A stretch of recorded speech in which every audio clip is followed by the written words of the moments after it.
Abrimos ya este último bloque con la presencia del economista Orlando Ferreres para analizar los hechos más destacados en materia económica de estos últimos días. Orlando, ¿qué tal? ¿Cómo andás? ¿Qué tal? Muy bien, por suerte. Un gusto tenerte una vez más Un aquí, placer, Orlando. gracias.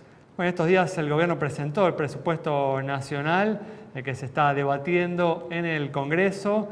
Y la oposición ha planteado importantes cuestionamientos. Algunos diputados de la oposición señalan que este presupuesto no refleja la realidad económica actual y también han cuestionado el aumento de la carga tributaria que este presupuesto plantea.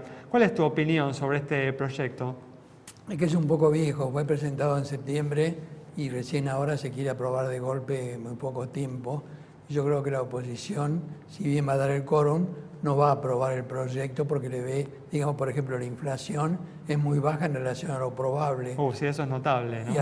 Y eso le daría mayores recursos que después tendría que firmar el jefe de gabinete para aprobarlos. Notable, más allá, porque además tenemos el antecedente del año pasado, ¿no? Donde justamente en el presupuesto nacional del año pasado se incluyó una proyección de inflación del 29% y estamos terminando este año muy cerca del 50%. Arriba del 50, en realidad, porque ya tenemos 45 y pico.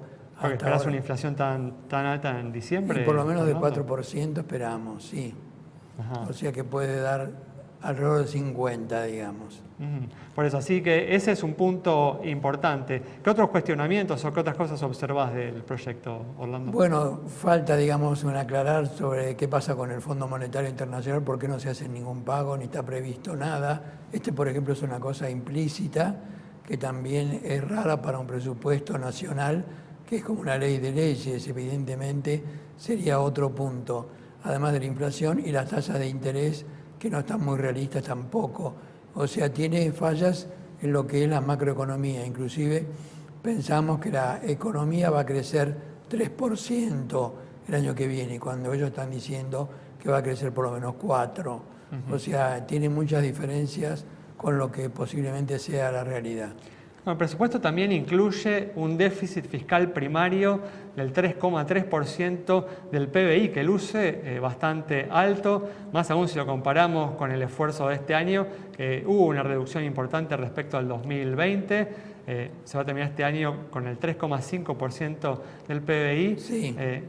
¿Qué opinás al respecto de esto? Yo pienso que podría ser menor, o sea que puede haber mayor cantidad de ajustes, sobre todo en lo que es tarifas reguladas, que eso es lo que muestra una gran expansión para el año 2022. Todavía no está aclarado cuáles son los aumentos y yo creo que ese punto es fundamental aclararlo cuanto antes en forma explícita, aunque no creo que sea de acá hasta que se voten diputados.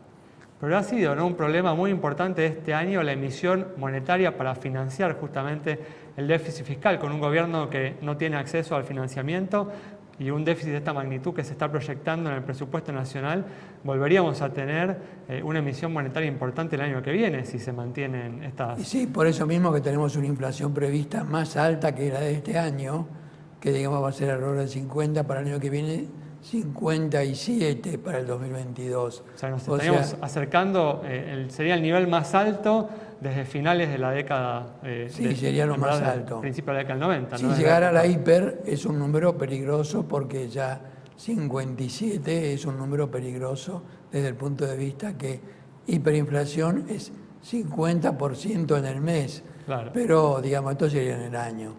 Sí, insisto, ¿no? Por lo pronto sería el más alto desde la época de la hiperinflación, ¿no? Si finalmente se concreta. El más alto. Por eso, entonces, en definitiva, ¿qué cuestiones no crees que habría que modificar este presupuesto o el esquema económico que tiene en la cabeza el gobierno y que muestra señales a través de este presupuesto que ha presentado para evitar, ¿no?, un desenlace como el que señalás, que es un aumento todavía mayor de la inflación el año que viene? Sí, claro, bueno, ese tema de la inflación está preocupando mucho no solo a la gente que sufre el salario que va cayendo cada vez más, ya cayó 20% en relación al promedio histórico, pero tampoco se ve que recupere ahora, este año mismo, va a costar aumentarlo. Y lo que pasa es que el salario real depende de la productividad de cada trabajador. Y hay sectores en los cuales no avanzó mucho, por ejemplo, restaurantes, hoteles, todo lo que es aeropuertos y todo eso, está con una baja eficiencia.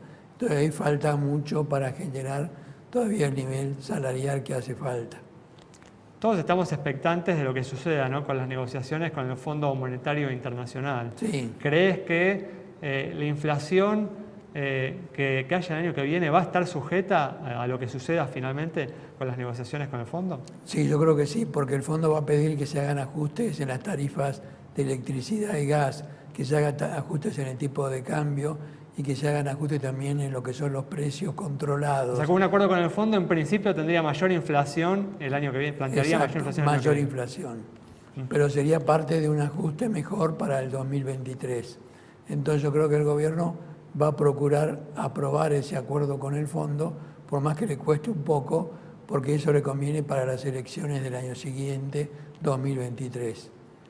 ¿Y es posible un acuerdo con el fondo? ¿El fondo va a avalar un déficit fiscal primario como el que se está incluyendo? No, en yo este creo que va a presupuesto? pedir menor, por eso que va a haber mayores aumentos de tarifas y de tipo de cambio, aunque no va a ser un aumento de un solo día, digamos de 20% en un día, sino de 4 o 5% por mes en los primeros meses del año 2022. De todas formas, por lo que decís, ¿crees que el gobierno va a ceder a estas exigencias del fondo y que va a haber un acuerdo?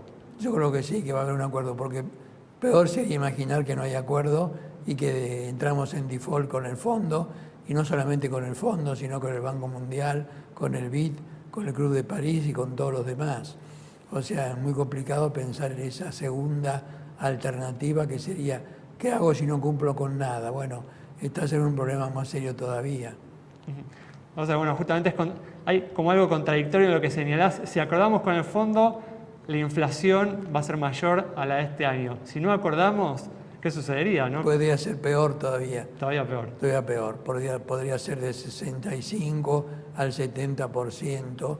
Y tender a subir en los años siguientes también, ¿no? Y tampoco se organizaría el país para el 2023.